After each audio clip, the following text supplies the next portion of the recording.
अगर मैं आप सब लोगों से ये बोलूं कि जो भी आप कंपटीशन की तैयारी कर रहे हैं वो कुछ ही सालों में इररेलेवेंट हो जाएगा, और जो सपने आपने अपने लिए देखे हैं, एक सुनहरी जॉब और एक उज्जवल भविष्य के लिए, वो सब आपसे दूर हो जाएंगे।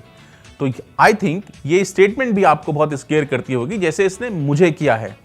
इन मुश्किल सवालों के जवाब के लिए आज हमने शो में एक हिंदुस्तान के बड़े गुरु को आमंत्रित किया है, जो कि एक न्यूरो साइंटिस्ट हैं और हिंदुस्तान के एक बड़े कोचिंग इंस्टीट्यूट में बच्चों को IIT JEE की प्रिपरेशन करा रहे हैं। तो आइए मिलते हैं डॉक्टर गौरव शर्मा से। Doctor Gaurav Sharma, thank you so much for coming. मैं आपको इतने दिनों से चेस कर रहा था और हमारी टीम आपसे बात कर रही थी, कभी आप हैदराबाद, कभी बैंगलोर, कभी जयपुर, और मोस्ट ऑफ द टाइम आप यूथ्स के साथ ही रहते हैं। Thank you so much for coming into our studio for this interesting talk. मैंने आपकी जो वर्कशॉप सुनी थी उसने मुझको बहुत स्केयर किया। वो वर्कशॉप में आप बता रहे थे कि आने वाले टाइम में ये सब इररिलेवेंट हो जाएगा, जो सब तैयारी कर रहे हैं। पेरेंट्स अपने बच्चों को लाखों रुपए लगा के कोचिंग करने बाहर भेजते हैं। तो ये क्या चेंज आ रहा है हिंदुस्तान में, आप इसके बारे में क्या सोच रहे हैं? नगिन जी, सबसे पहले तो आपका धन्यवाद, आपने मुझे ये मौका दिया। और आप देखिए, मैं जो ये आप जिस वर्कशॉप की आप बात कर रहे हैं, और आज के दौर में जब हम बात लेके चल रहे हैं बच्चों के करियर को लेके, खैर ये एक बहुत बड़ा सवाल है। हमारे देश में हम जब बात करते हैं करियर की, तो एक्चुअली हम बात कर रहे होते हैं जॉब्स की। करियर को लेके हमारी कोई बात नहीं होती। हम एक बहुत अच्छे स्कूल में जाना चाहते हैं, हम चाहते हैं बच्चा बहुत अच्छा नंबर लाए, उस नंबर के बेसिस पे एक बहुत अच्छा कॉलेज ले ले। बट देन वो सब क्यों चाहिए? एक जॉब के लिए। अब यहां पर एक इशू है, हमारा बच्चा अगर सिर्फ याद करने में अच्छा है, और मैं उन सभी बच्चों से ये कहना चाहता हूं जो कंपटीशन टेस्ट की तैयारी कर रहे हैं या एक बहुत अच्छे जॉब का सपना लेके बैठे हैं। मान लो बच्चों, आप याद करने में बहुत अच्छे हो, आप क्रिटिकली नहीं सोचते हो। हम कहते हैं ना नॉर्मली, भाई मैथ्स थोड़ा टफ है, maths is not my cup of T, मैं क्रिटिकली नहीं सोच पाता। बट सर पता है क्या, मैं एग्जाम से 3 दिन पहले याद करता हूं और एग्जाम में पूरे मार्क्स ले आता हूं। इवन पेरेंट्स कहते हैं कि मेरा बच्चा सर 2 दिन पढ़ता है और एग्जाम में पूरे अच्छे मार्क्स ले आता है। वार्निंग आप सबके लिए है, ये जस्ट एक सेशन नहीं है, ये एक वार्निंग है।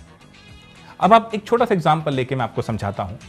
मान लीजिए आज के दौर में कोई मेरे पास आता है और मुझे कहता है कि सर मैं याद करने में बहुत एक्सपर्ट हूं, आप मुझे डेटा दीजिए, मैं विद इन अ डे उसको याद करूंगा और आपको बता दूंगा। ठीक है, मैं कहूँगा बेटा आपको सैलरी क्या चाहिए? सर लेट्स स्टार्ट विद 35,000 और 40,000 पर मंथ। Very good. अब मैं उसको लेके अपने ऑफिस में गया, मेरे पास में एक बहुत छोटा सा डिवाइस रखा है। मैंने बोला, Alexa can you tell me this, Alexa can you tell me that. जब वो छोटा सा डिवाइस, हम सब जानते हैं कि वो बहुत ही नॉमिनल प्राइसेस में आपको मिल रहा है ऑनलाइन, और वो सारा डेटा बता सकता है, तो मुझे सिर्फ उस बच्चे की जरूरत नहीं है जो वो काम कर रहा है जो वो छोटी सी डिवाइस कर सकती है। This is the scariest example. आप ये देख सकते हैं, जो पेरेंट आज इस सेशन को देख रहे हैं वो भी ये देख सकते हैं कि जब आप आज से 10-12 साल पहले की बात करते हैं तो हमें कुछ नंबर याद होते थे, अपने घर का नंबर, अपने लेट्स से स्कूल का नंबर, अपने ऑफिस का नंबर। आज हम अपने सेकंड मोबाइल का नंबर भी याद नहीं रखते। क्यों? इररिलेवेंट है। तो अगर आप अपने बच्चे को सिर्फ याद करवाने में एक्सपर्ट मान रहे हैं कि पढ़ने में बहुत अच्छा है, स्कूल में बहुत अच्छे नंबर ला रहा है, तो मान लीजिए उसका फ्यूचर नहीं है। ये लाइन जो मैं आज के सेशन को स्टार्ट करते हुए बोल रहा हूं कि एनी रिपीटेटिव और redundant work will be taken care by machines. इंसान क्यों चाहिए उसके लिए? वो सस्ते में करेगा, कंपनीज को प्रॉफिट से मतलब है, मोरल वैल्यू से नहीं। और अगर हम ध्यान से देखें तो फ्यूचर वर्कफोर्स के अंदर जिस तरह से ये आर्टिफिशियल इंटेलिजेंस हिट कर रहा है, इसका एक छोटा सा नमूना मैंने आपको इस एलेक्सा और सो कॉल्ड ये डिवाइसेस के थ्रू बताया।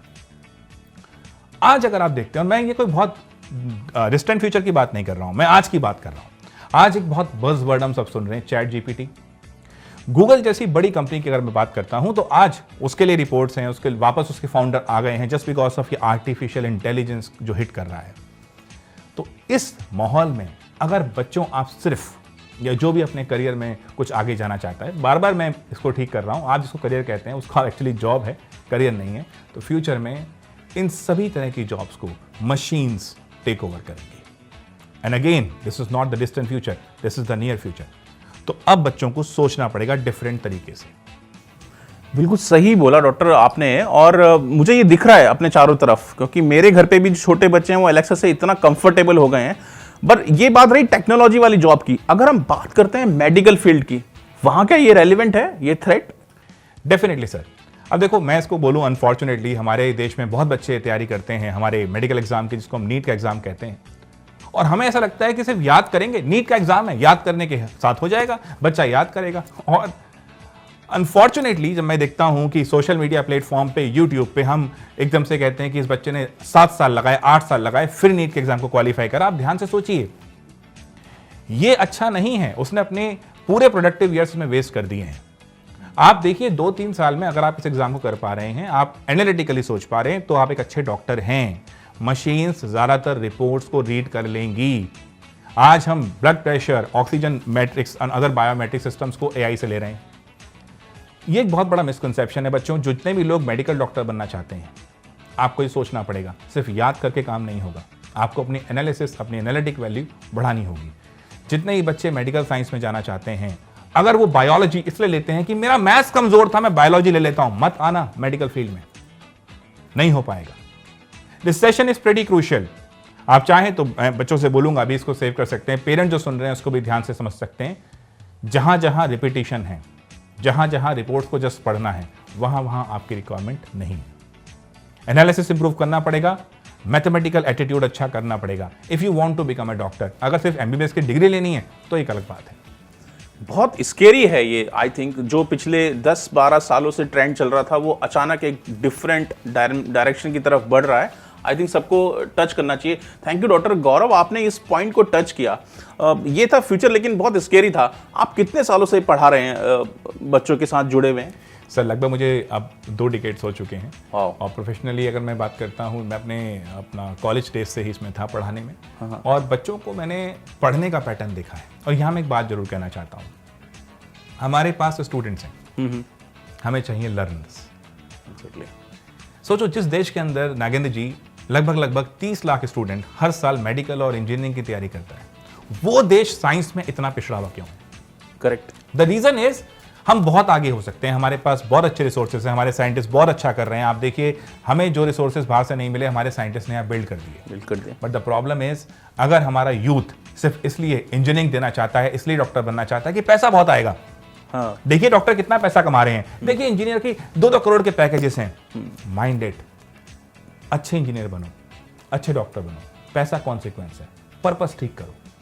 और आज के सेशन में जो मैं ये बता रहा हूं, सिर्फ याद करके पेपर पास मत करो, एक अच्छे एस्पिरेंट बनो, क्रिटिकली सोचो। मशीन्स के साथ, जैसा आपने बोला स्केरी है, मशीन के साथ एक बहुत बड़ा इशू है। चैट जीपीटी बहुत कुछ कर सकता है, बट चैट जीपीटी सब कुछ नहीं कर सकता। एआई बहुत कुछ कर सकता है, बट सब कुछ नहीं कर सकता। एआई पुरानी इंफॉर्मेशन को, आर्टिफिशियल इंटेलिजेंस पुरानी इंफॉर्मेशन को, पुराने डेटा को नए तरीके से प्रेजेंट कर सकता है, एक डिफरेंट तरीके से प्रेजेंट कर सकता है, नया क्रिएट नहीं कर सकता। दैट इज वाई बच्चों, क्रिएटिव थिंकिंग और क्रिटिकल एस्पेक्ट को इंप्रूव करना बहुत जरूरी है। Very well said, very well said. जिस तरह से ज़माना बदल रहा है, क्योंकि मैं भी अपना ट्रेंड देख रहा हूँ कि मैं पहले एमएनसीज में था, फिर मैं डिफरेंट चीज़ों में आया, कैसे मैं गूगल यूज़ करता था और कैसे मैं आजकल चैट जीपीटी यूज़ कर रहा हूँ। एकदम डिफरेंट बॉल गेम है ये एजुकेशन सिस्टम को पूरा हिला रहा है। और अगर हमने अपने आप को इसके साथ ढाला नहीं, तो शायद हम बहुत पीछे रह जाएंगे। बिल्कुल यही बात मैं नागेंद्र जी बोलना चाहता हूँ। हम जनरली सुनते हैं, आप भी सुनते होंगे, यार भारत का, इंडिया का एजुकेशन सिस्टम अच्छा नहीं है। अच्छा नहीं। ये एक बहुत इंपॉर्टेंट पॉइंट है। एजुकेशन सिस्टम ऐसा ही होता है दोस्तों। तो नागेंद्र जी, एजुकेशन सिस्टम ऐसा ही होता है सर। द प्रॉब्लम इज, हमारे देश में लर्निंग सिस्टम नहीं है। लर्निंग सिस्टम नहीं है। और ये डीएनए में है शायद लोगों के। ये चला आ रहा है सदियों से कि ऐसे ही पढ़ा जाता है, ऐसे ही करा जाता है। और लोग जिन्होंने अपने आप का ट्रेंड चेंज किया, वो चेंज कर पा रहे हैं अपने आप को। बिल्कुल। देखिए, एक वर्ड आप बार बार यूज कर रहे हैं, ट्रेंड। हाँ। ट्रेंड जनरली अगर हम ध्यान से देखें, या पॉपुलर ट्रेंड्स की बात करते हैं, या पॉप कल्चर की जब हम बात करते हैं, तो ये पॉपुलेशन वर्ड से है। हाँ। जो ज्यादा लोग कर रहे हैं। बिल्कुल। और ये हमेशा से रहा है, जो आसान है उसको ज्यादा लोग करना चाहते हैं। जहां मुश्किल होती है वो बहुत कम लोग करते हैं।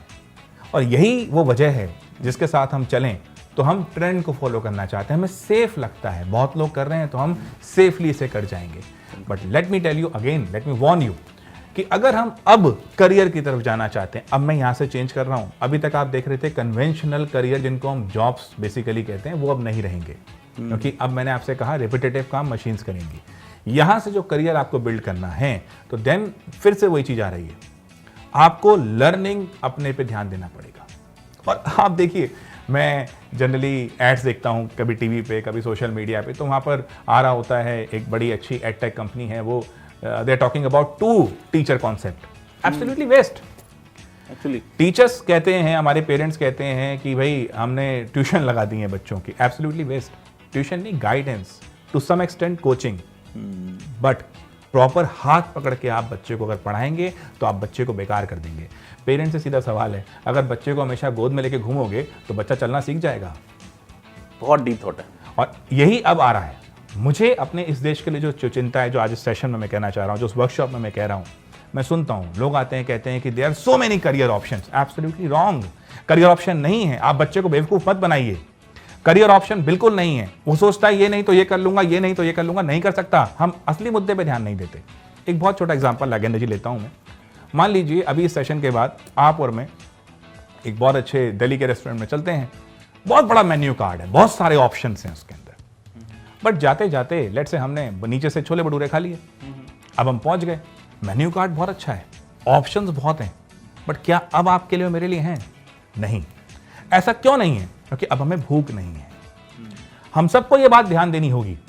करियर ऑप्शन, विकल्प, ऑब्जेक्ट्स उसके पास होंगे जिसके पास भूख होगी, जिसके अंदर वो स्किल है, जिस बच्चे के अंदर वो एक थॉट प्रोसेस है, उसके लिए करियर ऑप्शंस हैं। जिसके अंदर भूख नहीं है ना, उसके लिए कोई करियर ऑप्शन नहीं है। तो इस झूठ से बाहर आइए कि there are so many career option, future तो बहुत ब्राइट है। जितने ही बच्चे आज 11-12 वाले ये देख रहे हैं, जितने बच्चे आज किसी कंपटीशन टेस्ट की तैयारी करते हुए देख रहे हैं, प्लीज अपने हसीन सब्ज बाग से बाहर आना होगा। हमें सच्चाई को रखना होगा। सच्चाई बहुत अपने आप में एक कड़वी चीज होती है। बच्चों, एक मैं नागेंद्र जी यहाँ पे कोट करना चाहूंगा, एक बहुत अच्छा सॉन्ग है, मेरा बड़ा फेवरेट लाइन है उसके अंदर। तो जितने बच्चे आज ये देख रहे हैं जो अपने करियर को बनाना चाहते हैं, तो प्लीज एक चीज समझिए, एक लाइन मैं जरूर कोट करूंगा आपकी, अगर परमिशन हो तो। ठीक है, और वो यही है कि जिस कवि की कल्पना में जिंदगी है प्रेम गीत, उस कवि को आज तुम नकार दो। इस लाइन का बहुत डीप मीनिंग है। ये हसीन ख्वाब मत देखो कि टू टीचर कॉन्सेप्ट आएगा, कंफर्ट जोन ले आएगा, मुझे बता देगा, मेरे नंबर आ जाएंगे, स्कूल में बहुत अच्छा हो जाऊंगा, फ्लॉप हो जाओगे। रिपीटेटिव काम मत करो। ट्राई टू फाइंड आउट वो समस्या कैसे सॉल्व हुई, वो मैथ्स का सवाल कैसे ठीक हुआ। गलत होने से मत डरो। हम किसी भी काम को करते हुए पहले डर जाते हैं कि हमसे गलत ना हो जाए, और हमारे देश में बहुत बड़ी दिक्कत है। हम किसी भी काम को करते क्यों नहीं? क्योंकि गलत ना हो जाए। और पूरी जिंदगी पता है हम कैसे जीते रहते हैं, और ये बचपन से ही हमारे अंदर आ जाता है। हम पूरी जिंदगी सिर्फ इस तरह जीते हैं कि हमसे कुछ गलती ना हो जाए। हम सही जीना तो जानते ही नहीं। तो हमारा एजुकेशन सिस्टम ना वैसे ही है डॉक्टर गौरव, कि हमें रिस्क लेना ही नहीं सिखाया जाता। हमें, आप तभी देखो ना, हिंदुस्तान में कम एंटरप्रेन्योर्स हैं जो रिस्क नहीं लेते। हमें एक सरकारी जॉब मिल जाए, हमें फटाफट से कहीं नौकरी मिल जाए, चाहे वो कितने की भी हो। तो ये रिस्क टेकर है नहीं। एज अ नेशन हम रिस्क टेकर नहीं है। लेकिन शायद कुछ बदला है इस एजुकेशन सिस्टम को चेंज करने के लिए। थोड़ा थोड़ा ये आप जैसे जो टीचर्स हैं, ये जो टच कर रहे हैं पेन पॉइंट्स को, तो ये जो सेशन होने वाला है ना यहाँ पे, ये बहुत बहुत बहुत अमेजिंग सेशन होने वाला है, क्योंकि डॉक्टर गौरव एकदम मन की बात खुल के बोलते हैं। अभी तक जो इन्होंने सवाल किए हैं, इन्होंने आपको झंझोड़ के रखा होगा। मैं इस सेशन को आगे लेके जाता हूँ। डॉक्टर गौरव, आपने 15 सालों से आप पढ़ा रहे हो, और आपने कितने बच्चे निकले होंगे अभी तक डिफरेंट कंपटीशन के एग्जाम में? अगर नंबर्स की बात की जाए सर, थोड़ा चलो बोस कर लिया जाए थोड़ा मार्केटिंग कर ली जाए। सो इन दैट केस अगर नंबर्स की बात करें तो ऑन अ ईयरली बेसिस 400 से 500 स्टूडेंट ऑफलाइन मेरे पास रहते हैं, और देन अब लास्ट अबाउट 3-4 ईयर से ऑनलाइन काफ़ी था। और देश के रेप्यूटेड प्लेटफॉर्म्स पे मेरे बच्चे अगर देख रहे हैं तो वो जानते भी हैं मैं रहा हूँ। तो ये जो सक्सेस रेट, अगर आप सिलेक्शन रेट कहते हैं गुड इंजीनियरिंग और मेडिकल कॉलेजेस, तो ये नहीं अबाउट 70% के आसपास टच करता है। केमिस्ट्री, हाँ, chemistry as a subject, because आप देखें चाहे वो IIT JEE हो, चाहे वो नीट का एग्जाम हो, केमिस्ट्री एज अ सब्जेक्ट बच्चों के लिए बहुत की फैक्टर है। पॉइंट टू बी नोटेड बच्चों, अगर आप JEE की तैयारी कर रहे हो, अगर आप नीट की तैयारी कर रहे हो, केमिस्ट्री आपके लिए एक स्ट्रॉन्ग पिलर है। अगर आप इन दोनों की नहीं कर रहे हो, आप चाहते हो केमिस्ट्री एज सब्जेक्ट में आप आगे जाएं और CUET की आप तैयारी करते हैं, केमिस्ट्री एज सब्जेक्ट आपके लिए बहुत हेल्प करेगा। सो ओवरऑल बच्चों की डेवलपमेंट में नॉट ओनली विद केमिस्ट्री, मैं जो अपना अभी हम बात करेंगे भी उसके बारे में, न्यूरो लर्निंग मेरा जो एक कॉन्सेप्ट है, उसके लिए भी मैं इसमें यूज़ कर रहा हूँ इसी टेक्निक्स को। और मेरा पूरा ध्यान इस पर रहता है कि ट्रिक्स और technique is more important than tricks. Great. आपने बोला 72% सक्सेस रेट है कंपटीशन निकालने का। वो आपके बच्चे थे, लेकिन इस शो को इंडिया के सारे बच्चे देख रहे हैं। मैं आपको आज जाने नहीं दूंगा जब तक आप मुझको ये नहीं बताओगे कि वो क्या ट्रिक्स एंड ट्रेड्स हैं, क्योंकि इसका फायदा सबको ही मिलना चाहिए, बाकी फिर कंपटीशन यूनिफॉर्म हो जाए। तो आप जरूर बताइएगा कि वो क्या ट्रिक्स एंड ट्रेड्स हैं जो यूज करके आप कोई भी कंपटीशन आसानी से निकाल सकते हो as far as chemistry is concern. But doctor Gaurav इसके लार्जर पर्सपेक्टिव की बात कर रहे हैं, हम उसको भी टच करेंगे। तो डॉक्टर गौरव जी, केमिस्ट्री के जो कॉम्प्लेक्स सब्जेक्ट होते हैं ना, टॉपिक्स, उसको आप कैसे पढ़ाते हो कि वो एकदम समझ में आ जाए? क्योंकि कई बार क्या होता है, अच्छा टीचर होता है, वो पढ़ाता है लेकिन समझ नहीं पड़ रही होती है, तो आप कैसे पढ़ाते हो सब? सो नागेंद्र जी, आपका जो ये सवाल है ये बच्चों को काफ़ी हेल्प करेगा, not only in the field of let's say chemistry पढ़ने के लिए, बट हर चीज़ों के लिए। तो बच्चों, यहाँ से हम अब बात करते हैं, जिस नागेंद्र जी ने बात करी और इवन जो भी इस सेशन को देख रहे हैं पेरेंट्स भी, प्रॉब्लम सॉल्विंग। यानी आप किसी भी चीज़ को पढ़ते हैं, चाहे वो थ्योरेटिकल एस्पेक्ट हो, चाहे let's say practical subject chemistry, physics, mathematics हो गए, सबसे इंपॉर्टेंट एस्पेक्ट होता है किसी भी प्रॉब्लम को समझना। यहाँ मैं इस चीज़ को समझाता हूँ और आपको बताता हूँ बच्चों, जो हमने बात करी क्रिटिकल थिंकिंग और क्रिएटिव थिंकिंग की, तो उसमें क्रिटिकल थिंकिंग क्या चीज़ होती है आपने सुना बहुत बार होगा। आइए चलो इस सेशन में नागेंद्र जी हम बात करते हैं बच्चों से क्रिटिकल थिंकिंग क्या होती है, और ये ना बच्चों के लिए बल्कि बड़ों के लिए, पेरेंट्स के लिए बहुत इंपॉर्टेंट चीज़ है। जब हम बच्चों बात करते हैं प्रॉब्लम सॉल्विंग, तो एक वर्ड आता है प्रॉब्लम। किसी भी चीज़ को लर्न करने के लिए, चाहे वो केमिस्ट्री हो, इस प्रॉब्लम, जो कि थोड़ा नेगेटिव सेंस का वर्ड है, इसको थोड़ा चेंज करना चाहिए सिचुएशन में।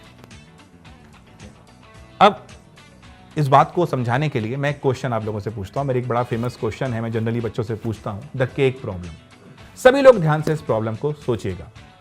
आज हम ये सेशन कर रहे हैं, तो सेशन करते करते सेशन के बाद हमारा मूड हुआ कि चलो कुछ किया जाए, तो नागेंद्र जी और मैंने केक बनाने के लिए सोचा। नागेंद्र जी के पास 200 ग्राम चॉकलेट पाउडर था, मेरे पास 300 ग्राम चॉकलेट पाउडर था। हम दोनों ने केक बनाया। हम केक बना के बैठे ही थे कि इतने में हमारे लेट से पुनीत सर आए और उन्होंने बोला, यार केक तो मैं भी खाऊंगा। हमने कहा वेरी गुड। हमने इस केक के 3 इक्वल पार्ट्स कर दिए। एक पार्ट नागेंद्र जी ने लिख लिया, एक मैंने, एक हमने पुनीत सर को दे दिया। हम तीनों ने अपना अपना केक खा लिया। केक खाने के बाद पुनीत सर जाने लगे और जाते जाते उन्होंने हमें 50 रुपीज दिए। नाउ आपको यह सोचना है ये 50 रुपीज कैसे डिवाइड होंगे नागेंद्र जी में और मेरे में, ताकि एग्जैक्ट डिस्ट्रीब्यूशन हो। और ये जो मैं क्वेश्चन आप सब लोगों से पूछ रहा हूं, ये क्वेश्चन बहुत इंपॉर्टेंट है ये समझने के लिए कि ठीक है, फ्यूचर में सिर्फ याद करने से नहीं होगा, ये ठीक है, फ्यूचर में कन्वेंशनल करियर नहीं होंगे, तो वो कौन सा स्किल है जो बहुत इंपॉर्टेंट होगा, और वो स्किल है क्रिटिकल थिंकिंग। इस क्वेश्चन को ध्यान से आपने सोचा होगा। आप 1 मिनट के लिए वीडियो को पॉज कीजिए, इस क्वेश्चन को सॉल्व कीजिए और वीडियो फिर से स्टार्ट कीजिए। वेलकम बैक दोस्तों। तो आपने ये क्वेश्चन सॉल्व किया होगा। ध्यान से सोचिए, किसी भी प्रॉब्लम को सॉल्व करने के लिए सबसे इंपॉर्टेंट है हमारी सबसे इंपॉर्टेंट स्किल ऑब्जर्वेशन। मैंने आपको इस क्वेश्चन में पहले डेटा दिया कि नागेंद्र जी के पास 200 ग्राम चॉकलेट पाउडर था, मेरे पास 300 ग्राम चॉकलेट पाउडर था। ये जो पहला स्टेटमेंट है ये बता रहा है investment in the cake. 200 gram, 300 gram, overall 500 ग्राम, 40% नागेंद्र जी की तरफ से है, 60% मेरी तरफ से है। सुनते हो ना वो buzzword data analysis, this is what data analysis is. ये क्यों दिया गया है? तो ना 40% नागेंद्र जी की तरफ से, 60% मेरी तरफ से। फिर कहा गया केक के 3 इक्वल पार्ट्स किए, सबको इक्वल एक एक पार्ट दे दिया गया और पुनीत जी ने 50 रुपीज उनके अपने केक के पार्ट के लिए दिए। अब यहां पर ध्यान से देखिए, 3 equal part, cost of 1 part is 50 rupees, तो ओवरऑल केक की कॉस्ट कितनी हो गई? 150। ये भी डेटा इसके अंदर छुपा हुआ है। 3 इक्वल पार्ट्स में किया, एक पार्ट का 50, ओवरऑल 150। Now what? 150 में से 60% मेरा कंट्रीब्यूशन है, तो 150 का 60% कितना हुआ? 90, और 150 का 40% कितना हुआ? 60, वो नागेंद्र जी का। क्वेश्चन में यह भी कहा था मैंने कि हम सब ने अपना अपना केक खा लिया। 90 minus 50 is 40, 60 minus 50 is 10, 50 rupees distribute होंगे 40 और 10 में। आपका आंसर क्या आया था? 20, 30। That is the problem. Answer है 40, 10। हम ध्यान नहीं देते कि दिया क्या है। हमारी डे टू डे प्रॉब्लम्स होती हैं, हम अपने हिसाब से सोचते हैं, प्रॉब्लम के हिसाब से नहीं सोचते। इंपॉर्टेंट ये है प्रॉब्लम को ध्यान से ऑब्जर्व करना है, पहला स्किल। और ये जो मैं कहने जा रहा हूं, ये वो स्किल है जिसकी मदद से हम प्रॉब्लम सॉल्व कर सकते हैं। ऑब्जर्वेशन हमारी बहुत अच्छी होनी चाहिए। ऑब्जर्वेशन के बाद जो हमें बनाना है प्रॉब्लम को सॉल्व करने के लिए, वो सोचना है। ऑब्जर्वेशन में प्रॉब्लम से कहां आ गए? सिचुएशन में। सिचुएशन को धीरे धीरे सॉल्व किया। सॉल्व करने जाएंगे तो कई तरीके लगाएंगे। These are experiments. गलत हो सही हो, ध्यान से देखो, ऑब्जर्वेशन इंपॉर्टेंट रखो। फाइनली जब आपका आंसर आए, लॉजिकली उसको सोचिए, तर्कशीलता के साथ उसको सोचिए। This is the way. ना ही कोई थ्योरेटिकल होता, ना ही कोई प्रैक्टिकल होता, it's all about your observation. अगर आपकी ऑब्जर्वेशन ठीक है तो आप ले जाएंगे। मुसीबत ये होती है नागेंद्र जी, बच्चा सोचता है यार ये तो मैंने पढ़ा ही नहीं, ये तो मुझे बताया ही नहीं, ये तो मुझे कोई कराता ही नहीं, हाँ ये मेरे से कैसे होगा। ये जो पहला आपने जब ये स्टेप लिया, यहीं आप फंस गए। रामायण में एक चीज आती है नागेंद्र जी, वहां कहा जाता है कि बाली के पास एक शक्ति थी कि उसके सामने जो आएगा तो 50% ताकत बाली को मिल जाएगी।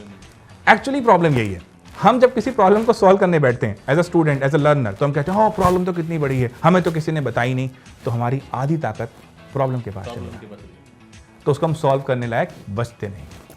तो फ्रेंड्स, आप लोगों ने देखा डॉक्टर गौरव शर्मा कैसे artificial intelligence, today's latest trends, observation, listening और वेदों तक की बात कर रहे हैं। इस सेशन का एक भी सेकंड मिस मत कीजिएगा, क्योंकि यहां पे जो ट्रिक्स और टिप्स आपको मिलने वाली ना इस सेशन में, वो आपको कहीं बाहर नहीं मिलेंगी। डॉक्टर गौरव, हम जब लोग बात कर रहे हैं किसी भी एग्जाम को निकालने की, अगर मैं सिर्फ एम्फेसिस करता हूं केमिस्ट्री में, तो केमिस्ट्री थोड़ा सा कॉम्प्लेक्स दिखता है एज कंपेयर टू फिजिक्स और मैथमेटिक्स। तो उसमें जो थियोरेटिकल नॉलेज है उसको प्रैग्मेटिक कैसे यूज करवाते हो आप अपनी क्लासेस में, वो उसका क्या यूज, कैसे कैसे इंटरेस्टिंग बनाते हो? देखिए, फर्स्ट ऑफ ऑल तो कैसे केमिस्ट्री की बात करता हूँ तो फिजिक्स और मैथ्स के मुकाबले में ये भी ईजी है, वैसा इशू नहीं। जैसे मैंने आपको बताया, अभी बाली वाला मैंने आपको जो कॉन्सेप्ट समझाया, प्रॉब्लम होती है हम उसको देखते किस तरीके से हैं। पहला, किसी भी चीज़ को सीखने के लिए बहुत ज़रूरी है उसके साथ कुछ ना कुछ हमारा विजुअलाइजेशन होना। ह्यूमन ब्रेन जब किसी चीज़ को विजुअलाइज कर पाता है तो अंडरस्टैंडिंग अपने आप बढ़ जाती है। हमारे कॉग्निशन में, यानी हमारे ब्रेन के फंक्शनिंग में विजुअलाइजेशन का एक बहुत बड़ा इम्पैक्ट है। तो जैसे हम किसी प्रॉब्लम को डेली लाइफ के साथ रिलेट कर लेते हैं तो हमारे लिए वो समझना आसान हो जाता है। हम उसको एब्स्ट्रैक्ट नहीं लेना चाहते, हम उसको डेली लाइफ में लेके आते हैं। और ऑब्वियसली केमिस्ट्री में बात कर रहे हैं हम एटम्स की, एटम्स का बिहेवियर वैसा ही होगा जैसा हमारा है, तो इंसानों के लिए समझना कोई मुश्किल नहीं है। Very nice. अब बहुत इंटरेस्टिंग तरीके से इतनी बड़ी बड़ी बातों को बता रहे हो। जैसे मैंने शुरुआत की थी कि आपकी वर्कशॉप से, जिसमें मैंने आपके बारे वो सुना था कि सब इररिलेवेंट होगा, तो आप ये कंटिन्यूअस करते रहते हो। तो इन वर्कशॉप में आप क्या सिखाते हो, क्या बताते हो, और कितना इंपॉर्टेंट है ये आज के यूथ के लिए आपकी वर्कशॉप को देखना? देखिए, आज का यूथ अगर हम बात करते हैं तो बहुत सारी इंफॉर्मेशन से घिरा हुआ है। आज से कुछ टाइम पहले तक अगर मैं बात करता हूं तो इंफॉर्मेशन थी नहीं। एक बहुत बड़े तबके के पास, एक बहुत बड़ी पॉपुलेशन के पास इंफॉर्मेशन नहीं होती थी। आज और अलग प्रॉब्लम है, आज मिस इंफॉर्मेशन है। सो मैं अपनी वर्कशॉप में, जैसे मैंने आपको बोला डेटा की बात कर रहा था, तो मैं अपनी वर्कशॉप में लर्निंग टेक्निक्स को सिखाता हूं। हमें यह नहीं पता कि लर्न कैसे किया जाता है। प्रॉब्लम ये है, जैसे मैंने आपसे पहले भी कहा, इंडिया में एजुकेशन सिस्टम अच्छा है बुरा है हम कहते रहते हैं, नहीं, एजुकेशन सिस्टम ऐसा ही होता है। हमारे पास लर्निंग सिस्टम नहीं है। हम बच्चों को स्टार्टिंग से कहते हैं फोकस करो, हम बच्चों को स्टार्टिंग से कहते हैं कंसंट्रेट करो, कैसे करो ये तो कोई बताता ही नहीं। तो मेरी वर्कशॉप में मेरा पूरा फोकस रहता है इस चीज़ के ऊपर। देखिए, ऑब्वियसली अगर मैं बात करूँ शॉप में बताऊँ, मेरी जो वर्कशॉप्स रहती हैं, नॉर्मली अगर हम बात करते हैं तो एक वॉरियर जब तैयार करना है तो हम बात करते हैं इसको ये अच्छा वेपन दिला दो, ये अच्छी चीज़ कर दो, सबसे ज़्यादा ध्यान देना होता है वॉरियर। तो मेरा पूरा जो ध्यान होता है वर्कशॉप में वो लर्नर के ऊपर होता है, how to improve on individual capabilities. इसलिए जब बच्चा मेरा वर्कशॉप में आता है तो हमारे जो मेजर फंक्शन होते हैं वो ये होते हैं, कैसे हमें ये आइडेंटिफाई करना है कि हमारा लर्निंग टेक्निक क्या है, उस लर्निंग टेक्निक को हम कैसे इंप्रूव कर सकते हैं। लर्निंग टेक्निक और हमारा IQ डायनामिक होता है, स्टैटिक नहीं होता, तो उसको इंप्रूव कैसे कर सकते हैं, ये सारा मेरी वर्कशॉप में रहता है। Very nice. एक चीज़ मेरे मन में बार बार आ रही है, आप इतना लर्नेड हो, वेद भी पढ़ रहे हो, केमिस्ट्री पढ़ रहे हो, तो आप जो लेटेस्ट डेवलपमेंट हो रहे हैं केमिस्ट्री में, उसको एजुकेशन से कैसे जोड़ के करते हो, अपने आपको अपडेट कैसे करते हो उन सब चीज़ों के लिए? तो जैसा मैंने आपसे बोला अभी कि आज के टाइम में मिस इन्फॉर्मेशन है, लेकिन इसके साथ साथ राइट इन्फॉर्मेशन भी है। वी नीड टू आइडेंटिफाई कौन सा अच्छा है। आज ऑनलाइन के आने की वजह से एक बहुत बड़ा फायदा हुआ है। वर्ल्ड की टॉप यूनिवर्सिटीज़ का कंटेंट ऑनलाइन अवेलेबल है, इंडिया की टॉप यूनिवर्सिटीज़ का कंटेंट ऑनलाइन अवेलेबल है। आज मैं IITs की बात करूँ, IIScs की बात करूँ, लेट्स से मैं बात कर लूँ IIMs की, तो ये गवर्नमेंट का इनिशिएटिव भी है, NPTEL उस पर अवेलेबल है, और बहुत अच्छे अच्छे कोर्सेज नई नई डेवलपमेंट के बारे में यहाँ पर अवेलेबल है। ध्यान ये रखना है नागेंद्र जी, देखिए दो चीज़ होती हैं, एक होता है फोकस, एक होता है अटेंशन। हमें लगता है दोनों सेम है, नहीं, दोनों में डिफरेंस है। अटेंशन लोग आपकी ग्रैब करते हैं, फोकस आपको लगाना होता है। आप जब अपने फोकस के ऊपर काम करते हैं तो आपकी अटेंशन आप फ्री में नहीं बांट देते। और मैं यहाँ पर आप सबके साथ एक बात कहना चाहता हूँ, इस वर्ल्ड की सबसे बड़ी करेंसी क्या है? अटेंशन। हमें लगेगा कुवैती दिनार होगा, कोई करेंसी होगी, नहीं, अटेंशन। ध्यान से सोचिए, फेसबुक की बात करते हैं, आप ट्विटर की बात करते हैं, आप लिंक्डइन की बात करते हैं, आप यूट्यूब की बात करते हैं, आप सोशल मीडिया प्लेटफॉर्म्स की बात करते हैं, क्या आप इन्हें मंथली सब्सक्रिप्शन देते हैं? फीफा वर्ल्ड कप हुआ, क्या आपने पर मैच देखने की टिकट दी थी? नहीं दी थी। तो इतनी बड़ी बड़ी ऑर्गेनाइजेशन कैसे हैं? क्रिकेट मैच आप तो टीवी पे देखते हैं। तो इतनी बड़ी ऑर्गेनाइजेशन कैसे है, इतनी रिच कैसे है? क्योंकि आप उसको अपनी अटेंशन देते हैं। और जब आप उसको अपनी अटेंशन दे देते हैं तो उस अटेंशन को वो सेल कर सकते हैं, बिकॉज द बिगेस्ट करेंसी और बिगेस्ट एसेट अटेंशन है। और इस अटेंशन को कैसे सेव करके अपने फोकस को इंप्रूव करना है, यही गेम है। तो यही ऑनलाइन अवेलेबिलिटी है। तो कैसे उसको फिल्टरिंग करना है और आगे जाना है। अपनी नॉलेज को अपडेट करने के लिए मैं ये बार बार देखता हूँ कि ये सारा अवेलेबिलिटी है जो कि पहले नहीं थी। अगर आप मुझसे नागेंद्र जी कहते कि हमारे टाइम में ऐसी क्या चीज़ होती जो आप चाहते हैं, जो आज है आपके हमारे पास नहीं थी, तो मैं बोलूँगा इंटरनेट। इस पे वो सारा डेटा अवेलेबल है। आप वर्ल्ड की रिनाउंड यूनिवर्सिटीज़ का देख सकते हैं। आप रियली वेरी एक्साइटेड कि वो कितना कुछ है। आपको सीखना चाहें तो आप बहुत कुछ सीख सकते हैं।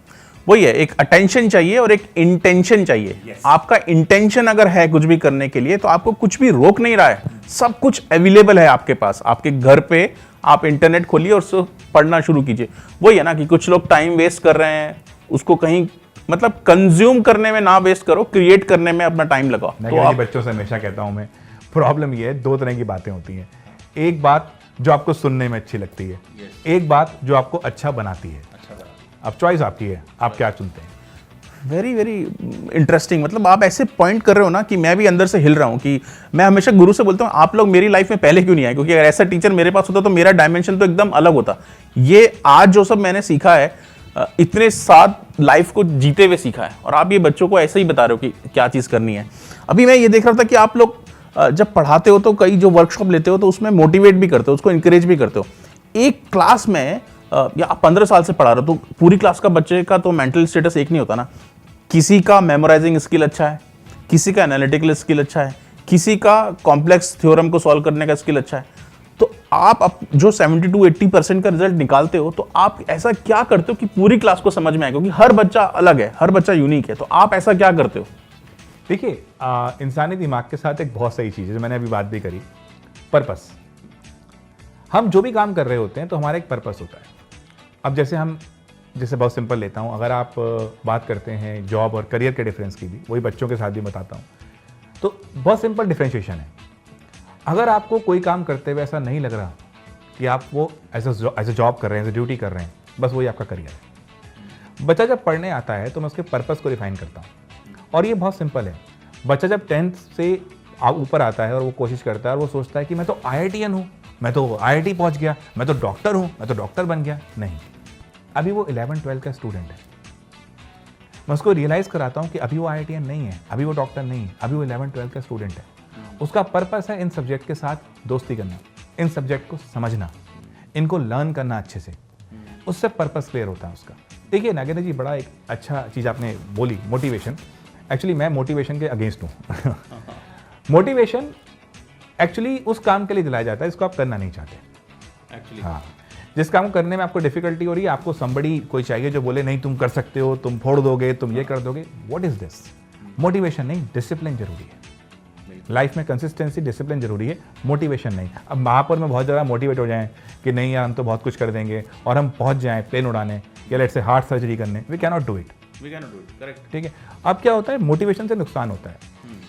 लेट्स से आप और मैं कहीं डोसा खाने गए, डोसे की कॉस्ट 250 रुपीज़ थी। अब हमारे पास नहीं था 250 रुपीज़, हमारे पास ऐसे 150 था। हम क्या करें? हम उस डोसे वाले को लेट्स से कुछ बुरा भला कहना शुरू कर दें? नहीं, हमें अपनी वैल्यू को इंक्रीज करना होगा। उसके लिए मोटिवेशन नहीं, डिसिप्लिन चाहिए। प्रॉब्लम ये होती है अगर सिर्फ मोटिवेशन पे जाएंगे तो डिप्रेशन आएगा। एक्चुअली हमें ये मानना पड़ेगा कि वी नीड टू पे द वैल्यू, और वैल्यू पे करने के लिए हमें अपनी वैल्यू बढ़ानी पड़ेगी। हमें कोई चीज़ नहीं मिल रही है तो इसमें गलती उस चीज़ की नहीं है, गलती हमारी है। अगर मैथ्स नहीं हो रहा तो अपने सेंटेंस को ठीक करो, मेरे से मैथ्स नहीं हो रहा। नहीं भैया, आप मैथ्स कर नहीं रहे, होता कुछ नहीं है। क्वेश्चंस अपने आप नहीं होते, करने पड़ते हैं, नंबर मिलते नहीं, लाने पड़ते हैं। कोई भी चीज़ आपको यूं ही नहीं मिल जाएगी, आपको उसके लिए एफर्ट करना पड़ेगा। अच्छा, एफर्ट को बड़ा मज़ेदार चीज़ है।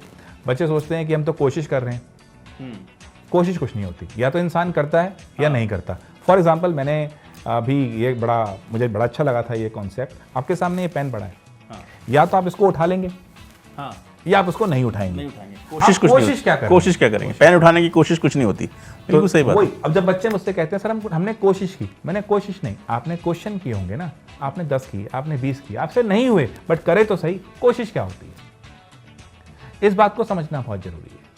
और यही डिफरेंस होता है स्टूडेंट को स्टूडेंट के लेवल से लर्नर के लेवल तक ले जाना, और मेरा प्राइम फंक्शन यही है।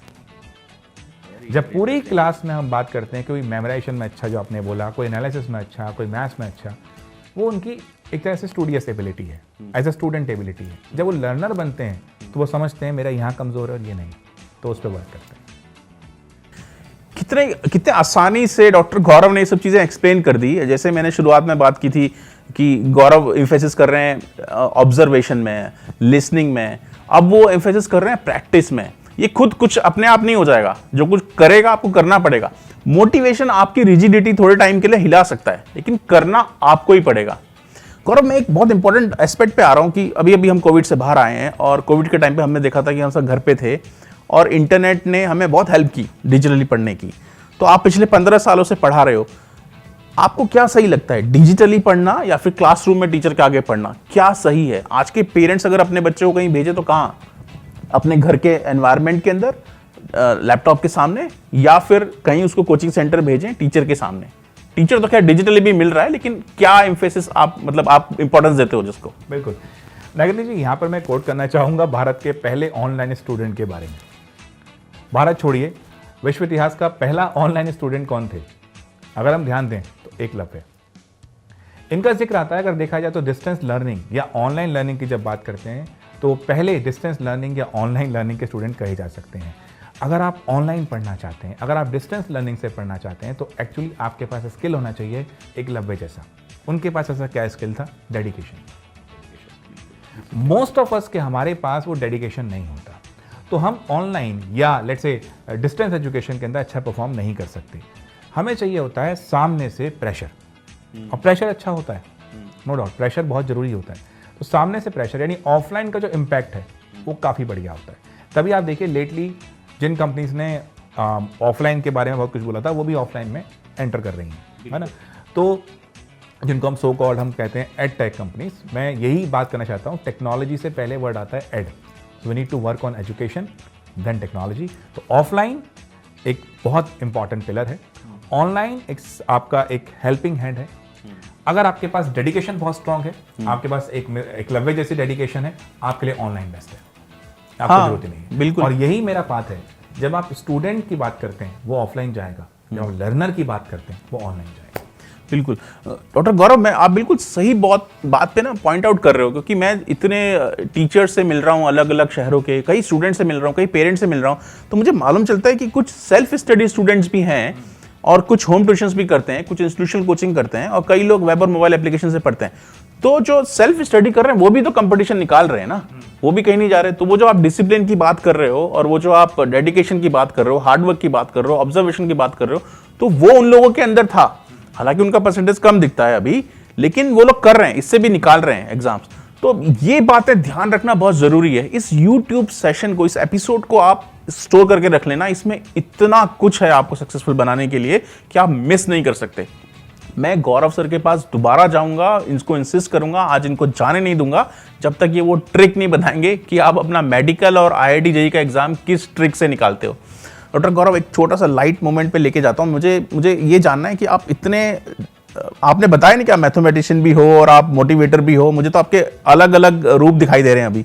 क्या इंस्पायर किया आपको एजुकेटर बनने के लिए? आप तो कुछ भी कॉर्पोरेट लाइफ और कुछ भी कर सकते थे। सर, यहाँ पर ये मेरा बहुत अच्छा वर्ड आया, एडुकेटर। फर्स्ट ऑफ ऑल मैं क्लियर करना चाहता हूँ कि मैं कोशिश कर रहा हूँ, मैं कर रहा हूँ इस चीज़ को डेली बेसिस पे भी, कि मैं एक टीचर बनूँ, एडुकेटर नहीं। अगेन वही सेम चीज़ आई, एडुकेटर को चाहिए स्टूडेंट, मुझे चाहिए लर्नर। मेरा, जैसे मैंने आपसे कहा कि और मैं कोई चीज़ करता, मैं जॉब के अंदर रहता या मैं कुछ करता, तो वही मैं करियर को क्यों मैं अच्छे से डिफाइन कर पा रहा हूँ। मुझे पढ़ना और पढ़ाना ये जॉब ड्यूटी नहीं लगता। हाँ, इसमें खुशी मिलती है आपको रोज। और अगर मैं बोलूँ जैसे आपने बोला खुशी मिलती है, मतलब दिस इज़ माई समथिंग, ये मैं इसके साथ ही रहता हूँ। तो मुझे मेरा जीवन का यही एक तरीका है।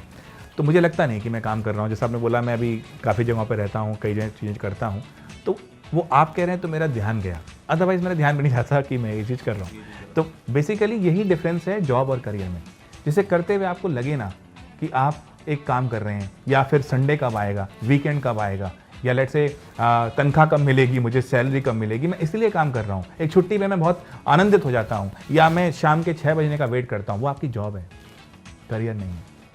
This is the best way to identify job and a career. Job वो जो करनी पड़ती है, करियर वो जो करना चाहते हो। यही रीज़न है।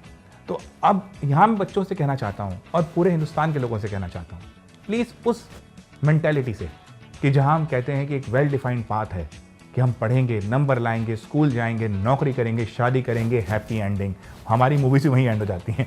तो उससे थोड़ा बाहर निकलिए, जिंदगी के डायमेंशन को समझिए। कोई इसलिए सही है कि वो सालों से चलता आ रहा है, इसलिए सही है नहीं। जीना सीखिए। पढ़ाई जब आप करते हैं तो आपको जीवन का एक्चुअल मीनिंग समझ में आता है। आप जब चीज़ें लर्न करते हैं तो एक्चुअल मीनिंग समझ में आता है। आज आपके इंटरनेट के एज में सबसे बड़ा फायदा है कि आप लर्न कर सकते हैं। और मैं सबसे ही कहना चाहता हूँ, बच्चों से भी, आज से हम जिस वर्ल्ड में एंटर कर रहे हैं वहाँ एक एपिक वॉर है। This is the war between artificial intelligence and natural intelligence. मैं फिर से इस बात पे एम्फेसिस करूंगा, इस बात को नोट डाउन कर लो। मशीन सब कुछ कर सकती हैं, पुराने डेटा को नए तरीके से प्रेजेंट कर सकती हैं, बट नया नहीं क्रिएट कर पाएंगी। प्रेजेंट करने का तरीका नया हो सकता है, नया क्रिएट आप ही करोगे। तो अपनी क्रिएटिव एबिलिटी को बढ़ाने के लिए, लर्निंग को बढ़ाने के लिए डूबो इसके अंदर, कुछ भी करो।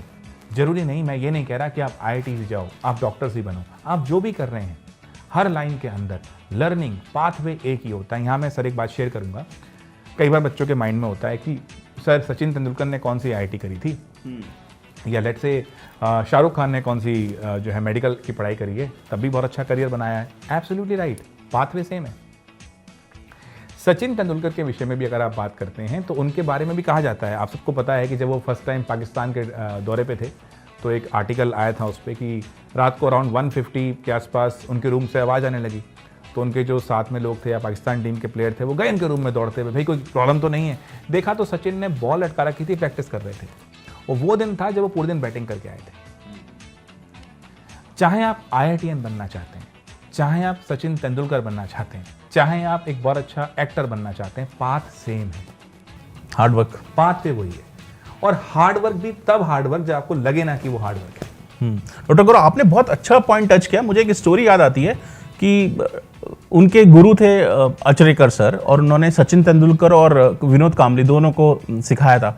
और कहीं मैंने पढ़ा था स्पोर्ट्स मैगजीन में कि अचरेकर सर बोलते थे कि मेरा फेवरेट स्टूडेंट विनोद कांबली है। और आप सब लोगों को जान के हैरानी होगी, विनोद कांबली ने अपना लास्ट टेस्ट मैच लगभग 22 साल की उम्र में खेला था। जब लोग क्रिकेट टीम में आते हैं, उन दोनों स्टूडेंट के बीच में एक फर्क था एटीट्यूड का, जो आप बार बार एम्फेसिस कर रहे हो। Discipline, hard work, observation, listening. कई लोग अभी सचिन के बारे में, जो अब उनके रिटायरमेंट के बारे में बोलते हैं कि सचिन अगर 6 भी मतलब एक सेंचुरी मारा उन्होंने आज शाम को, और कल सुबह वो दोबारा प्रैक्टिस के लिए निकल आते थे।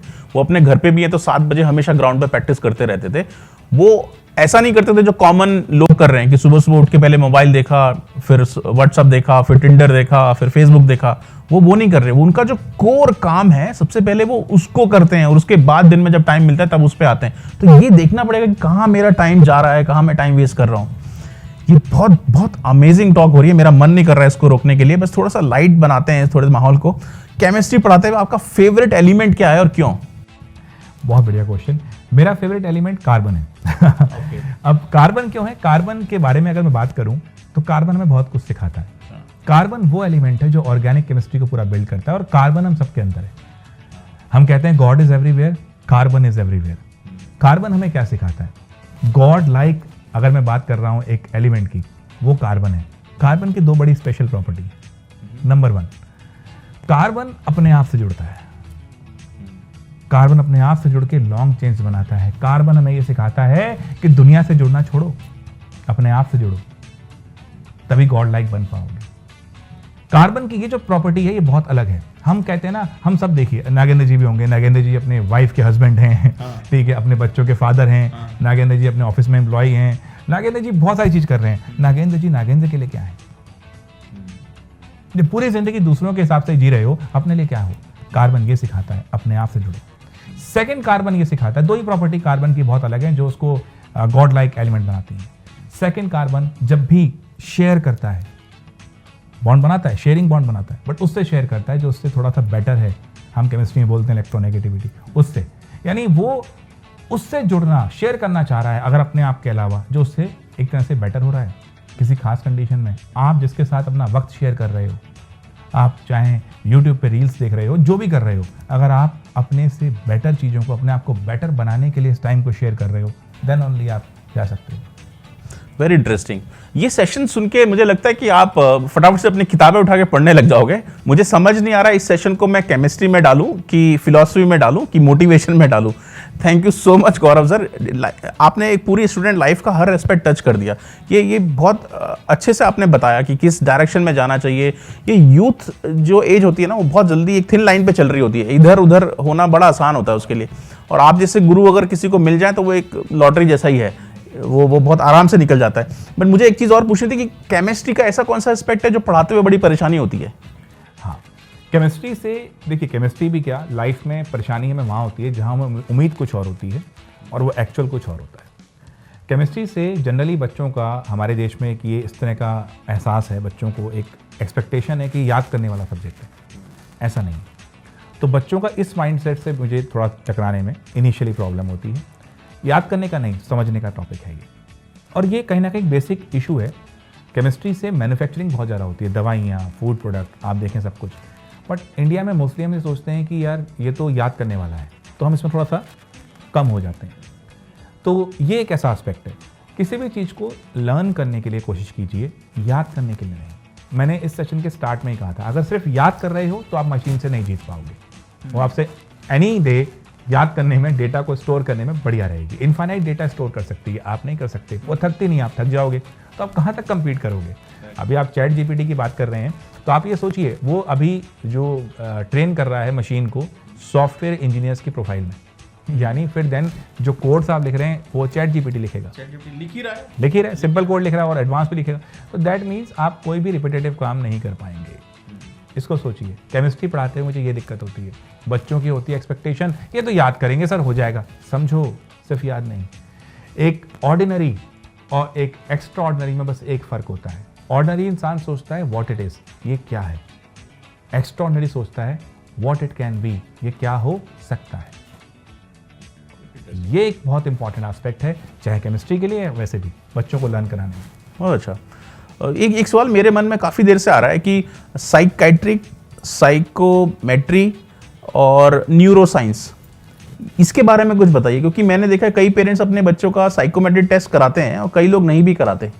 और फिर ये न्यूरोसाइंस है, एक आप नई चीज़ को टच कर रहे हो, तो ये न्यूरोसाइंस और साइकोमेट्री कहीं क्रॉस करता है डेली एस्पेक्ट लाइफ में? मार्केट का एक बहुत सिंपल फंडा है कि जो चीज़ हम देखते हैं, जो चीज़ बिक रही है उसको बेचो। साइकोमेट्रिक टेस्ट के साथ भी ये इशू हुआ है। हम जब बच्चों का साइकोमेट्रिक टेस्ट लेते हैं तो हमें लगता है कि हमने एक टेस्ट ले लिया और फिर हम कहते हैं कि बच्चे का ये अच्छा है, ये अच्छा है, बच्चे का ये करियर बन जाएगा। वो एक वेस्ट कॉन्सेप्ट लगता है मुझे, क्योंकि जैसे मैंने आपसे कहा कि IQ जो है वो एक डायनामिक चीज़ है, इंटेलिजेंस और डायनामिक चीज़ है। इंटेलेक्चुअल एबिलिटी और इंटेलिजेंस में फ़र्क होता है, ये और डायनामिक चीज़ है। किसी एक दिन आपने टेस्ट लिया, यू कैन नॉट डिसाइड कि बच्चे का उस दिन एटीट्यूड कैसा था, उसकी नॉलेज कैसी थी। ये कंटिन्यूस प्रोसेस होना चाहिए। आफ्टर एवरी 3 मंथ्स हमें बच्चे का साइकोमेट्रिक टेस्ट और उसकी न्यूरो लर्निंग को रखते हुए रखना चाहिए, तब वो सही ट्रैक तक पहुंच सकता है। ये तो ऐसा हुआ कि आप कहें गौरव जी जरा आज आप दौड़ के दिखाइए। अब मैं आज दौड़ ही नहीं सकता बिकॉज मैं तो दौड़ता नहीं हूँ, तो मैं यहाँ तक दौड़ा और थक गया। अब आप कह देंगे ऐसा है जी गौरव जी ज़िंदगी में कभी नहीं दौड़ सकते।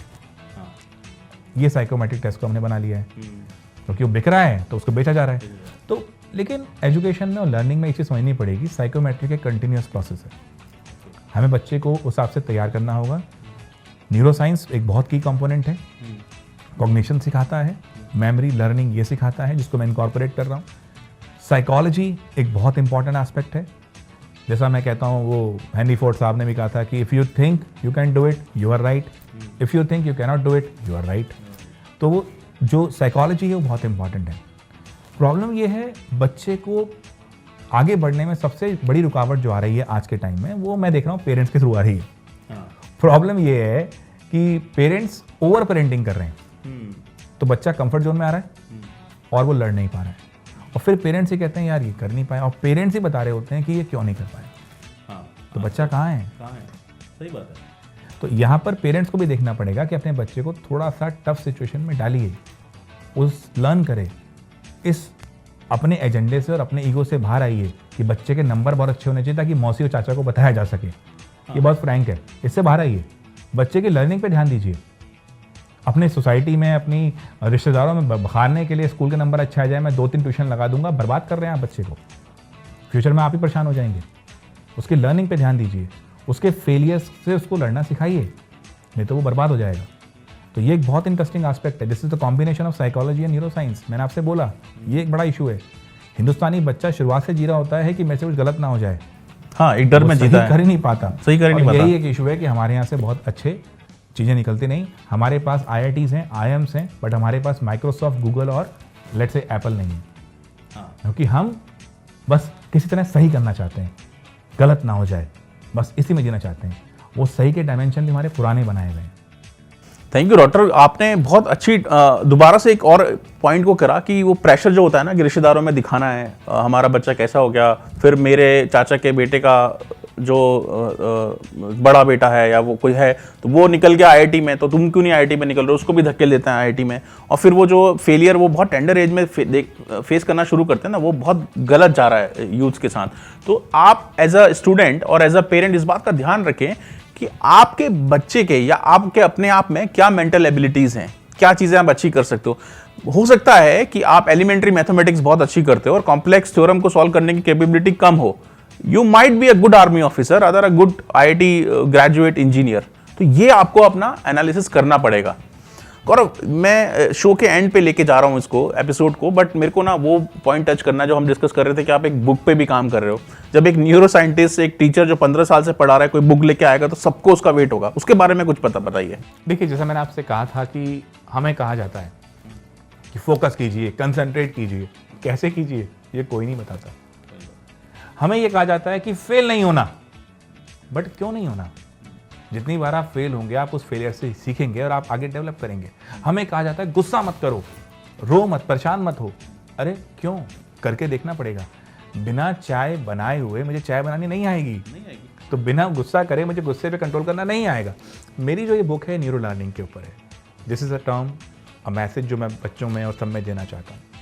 This is something, this will tell you the way to learn. तो यानी हम जो अभी बात कर रहे थे कि एजुकेशन सिस्टम ऐसा ही होता है, लर्निंग सिस्टम नहीं है, ये उसके ऊपर बुक है।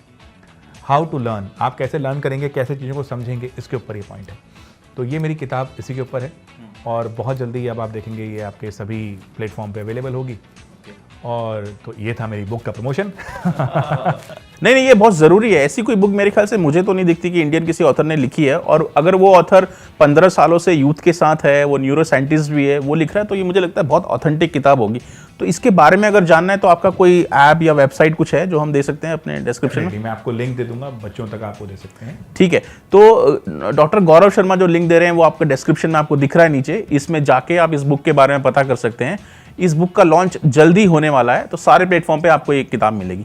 अब डॉक्टर गौरव, मैं आ रहा हूँ उस एस्पेक्ट में जिसके लिए मैंने आपको यहाँ बुलाया था।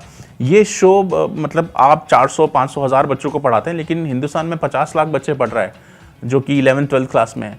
तो मुझे आप वो बता के चाहिए इन सब के लिए कि वो क्या ट्रिक है, वो क्या एक तरीका है जिससे एग्ज़ाम निकालना बड़ा पास होता है।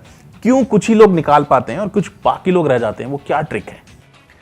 ट्रिक बहुत इंपॉर्टेंट है। इस पूरे सेशन में हमने ये बात करी भी है, और जैसा मैंने कहा ये टेक्निक है। तो आइए जरा समझते हैं। सबसे पहली बात, हम सबको ये जानना होगा, किसी भी काम को अगर आप करने जा रहे हैं, किसी एग्जाम को आप निकालने जा रहे हैं, तो प्रेशर एक सबसे इंपॉर्टेंट चीज़ है। प्रेशर जरूर लेना है। प्रॉब्लम ये है, हमें कहा जाता है प्रेशर नहीं देंगे, बच्चों पे नहीं देंगे, हम प्रेशर नहीं लेंगे। हमें उल्टा कहा जाता है। कई बार मुझसे बच्चे कहते हैं, सर देखिए ना, वो आमिर खान साहब की मूवी थी 3 इडियट्स, उसमें उन्होंने कहा कि प्रेशर नहीं लेना। फिर मैं भी हंसते हुए पूछता हूँ, फिर आमिर खान साहब अपनी हर फिल्म के लिए इतना प्रेशर क्यों लेते हैं? यहां पर हमें समझना है प्रेशर जरूरी है, बट कौन सा प्रेशर? जो भी चाहता है लाइफ में कुछ करना, अगली 2 लाइन उसके लिए है। प्रेशर 2 तरह के होते हैं। नेचर ने एक बहुत अच्छा एग्जाम्पल हम लोगों को दिया है, मैं बहुत सालों से ये बता रहा हूं बच्चों को। एक होता है एक्सटर्नल प्रेशर, एक होता है इंटरनल प्रेशर। अंडे को ध्यान से देखो, एग को ध्यान से देखो। अगर उस पर बाहर से प्रेशर लगाएंगे, अंडा ब्रेक हो जाएगा, लाइफ खत्म हो जाएगी। बट वही प्रेशर अगर अंडे के अंदर से आए, अंडा ब्रेक अभी भी होगा, बट लाइफ जनरेट होगी। प्रेशर ये नहीं है जो टीचर्स आप पे लगा रहे हैं, पेरेंट्स आप पे लगा रहे हैं, सोसाइटी आप पे लगा रही है। प्रेशर वो है जो आप अपने आप पे लगा रहे हैं।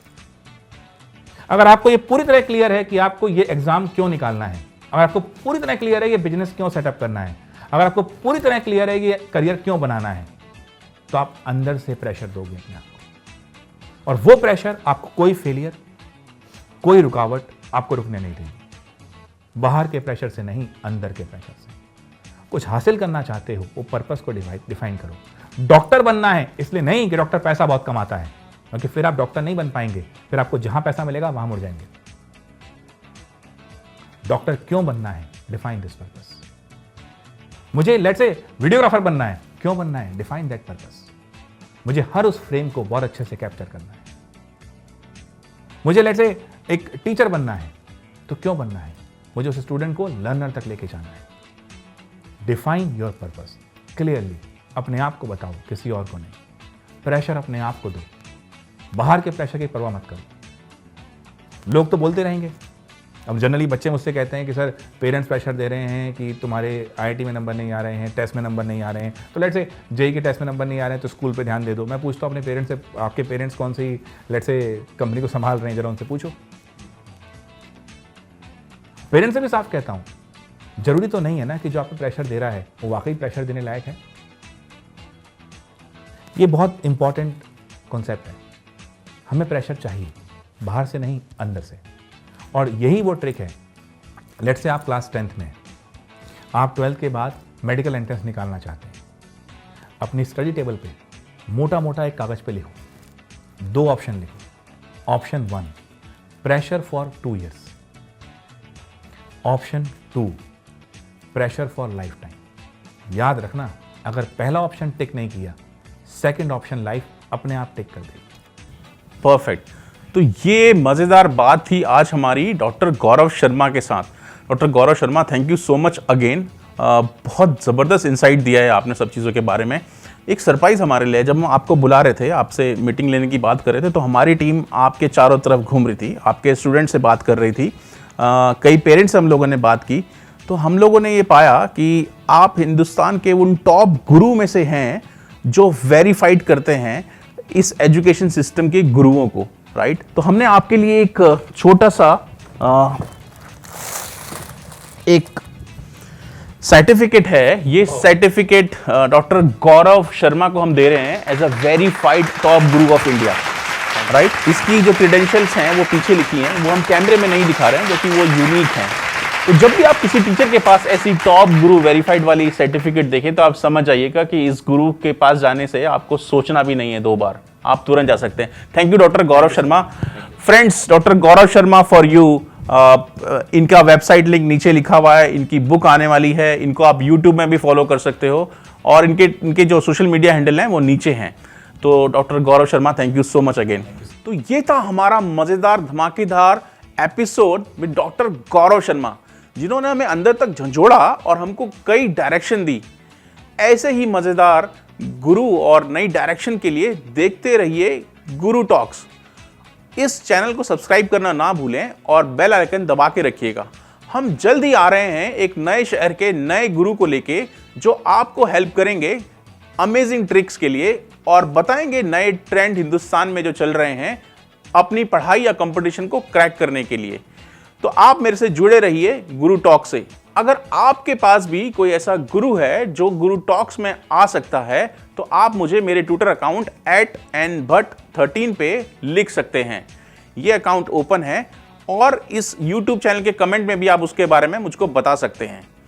अब तब तक के लिए धन्यवाद और जुड़े रहिए गुरु टॉक्स के साथ।